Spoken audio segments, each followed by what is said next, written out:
cartels are shipping huge quantities of narcotics, including fentanyl, on the very planes that you and I are riding on, with no law enforcement entity actually charged with checking the millions of bags for drugs. But does that put travelers in danger? There is one scenario in particular that you need to know. Look at this. They didn't so much as throw a pair of underwear in the suitcase to act like they were hiding the drugs. In Polk County, Florida, when Sheriff Grady Judd held this news conference announcing a massive drug crackdown, part of his message was actually aimed directly at Los Angeles. You think LAX has got a drug smuggling problem? Judd helped expose the fact that cartels are freely using LAX and many other airports to traffic their drugs. After 9/11, the TSA was created to stop terrorists, not drug runners. And Sheriff Judd tells me the cartels have been taking full advantage of this giant blind spot. They're very smart. They understand trafficking of drugs.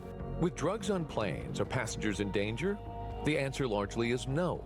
But Judd points out one enormous exception: fentanyl.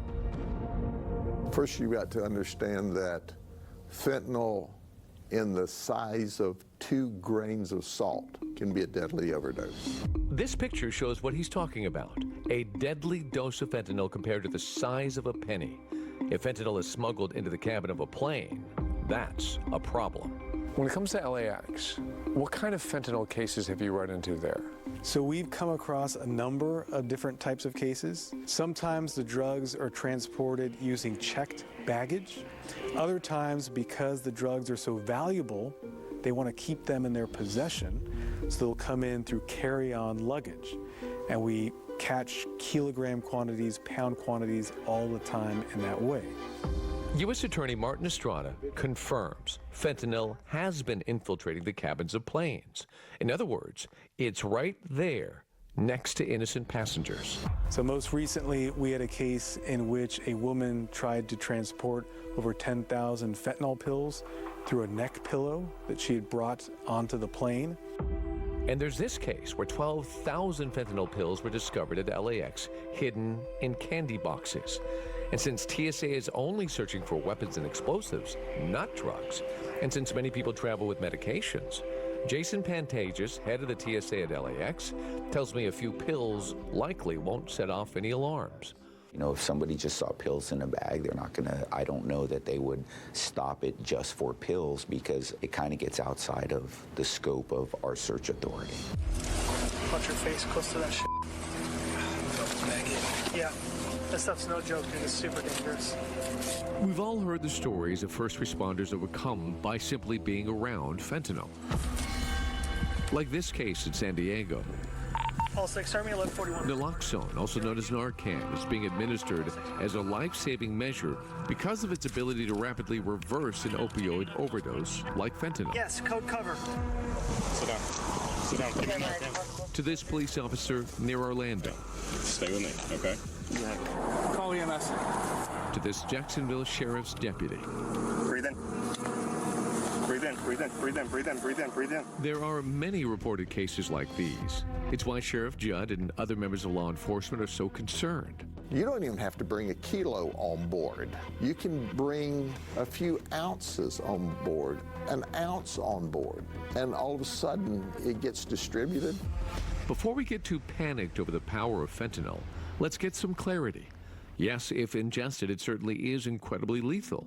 But when airborne or touching the skin, how vulnerable are we? Our skin is our armor, right? And our skin is very, very good at protecting us. But it's the mucosa, it's the nose and the mouth and the eyes. And so if you breathe it in, of course, it'll get absorbed. Dr. Reginald Jones is the chairman of surgery and head ER doctor at Dignity Health California Hospital.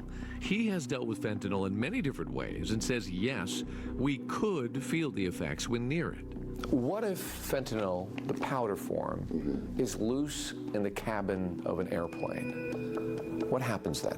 That, of course, can be that can be very dangerous. Of course, if it's loose in the cabin of the plane, it depends on, number one, the quantity, the amount of dispersion.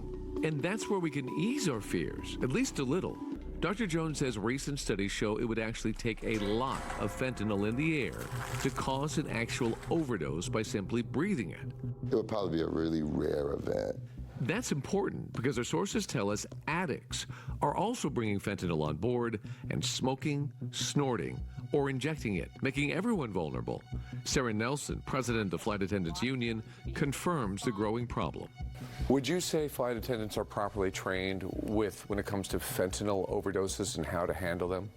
Flight attendants are very concerned about fentanyl overdoses and how to deal with that. We're seeing that as a more common occurrence on our planes, but the training is not sufficient. Breathing, okay? Focus on it. I need Narcan! It's okay. It's all right, just breathe. Just breathe. I've already given 2. Do you happen to know how much Narcan is on a plane? Narcan or naloxone is actually rare on the majority of flights in the U.S.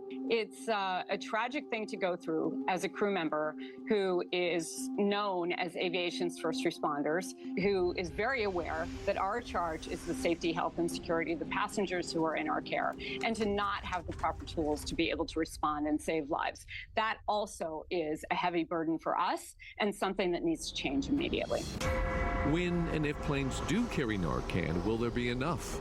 These are all important questions as passenger safety should be top priority as this new vulnerability of fentanyl in the cabin is addressed. So at the end of the day, is it likely? No. Is it probable? No. Is it possible? Oh yeah, it's possible.